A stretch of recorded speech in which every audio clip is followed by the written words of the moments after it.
Last year's Venom marked the first entry within the Spider-Man cinematic universe that did not feature our friendly neighborhood web crawler. Fan-favorite villain Venom was turned into an anti-hero, and the film made over $850 million at the box office. This is why it really shouldn't be too surprising that a sequel was announced shortly after that achievement. We would now like to talk about this upcoming sequel, and of course, its villain. This is why I'm issuing a spoiler warning. You have been warned. We are Venom. Venom 2. The sequel to Venom comes to no surprise given the massive financial success of the first film. But even before that achievement, Tom Hardy already confirmed to have signed on for 3 feature films in total. That means we will at least get to see his Eddie Brock 2 more times. Director Ruben Fleischer will however not return for the sequel. Writer Kelly Marcel, on the other hand, will once again be responsible for the script. Much better. Venom 2 is rumored to hit theaters next year in October. After all, an untitled Sony Marvel sequel is scheduled to be released around that time. And since the first Venom was released last October, it seems very likely that this mystery project is in fact Venom 2. The interesting thing regarding the sequel is the fact that we already know who the symbiote from outer space will go up against. During the mid-credits scene, we saw Eddie Brock visiting a dangerous prison inmate, a certain Cletus Cassidy, who comic book fans immediately recognized as the alter ego of supervillain Carnage. Woody Harrelson, who plays the character in the mentioned scene, has already confirmed to return for the next film, and this is why we will now discuss the character of Cletus Cassidy and why Spider-Man might have a cameo appearance in Venom 2. There's gonna be carnage.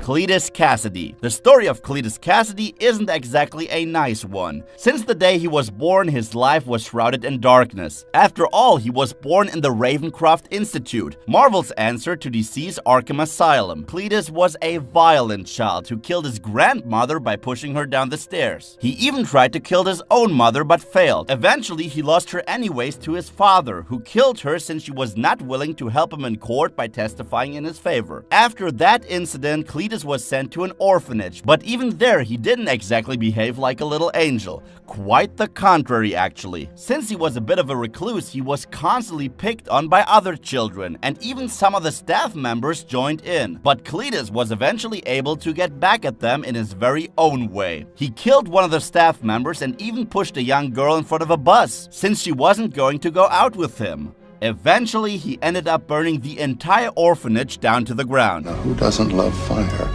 Ever since that incident, he started to wreak havoc whenever he felt like it. He saw ultimate freedom in the bloodshed and chaos he caused, and his twisted mindset convinced him that he was freeing the people he murdered from the burden of even existing. And these messed up ideas turned him into a notorious serial killer. At some point in time, he was convicted for the murder of 11 people in total and ended up in Rikers prison. There he shared a cell with none other than Eddie Brock. And this is where the story of Carnage begins. I'll catch you later for dessert. Carnage. You're probably wondering how Eddie Brock ended up in that prison. Well, when he originally began his career as Venom, Eddie was a proper supervillain and one of Spider-Man's arch enemies who tried to kill Parker. But he failed and ended up in jail. To be more precisely, he shared a prison cell with Cletus Cassidy. But the symbiote Venom found Eddie in his cell and helped him escape. Unbeknownst to Brock though, Venom left a present for Cletus, a symbiote offspring that attached itself to Cletus, turning him into Carnage. Hi, Eddie. Hey.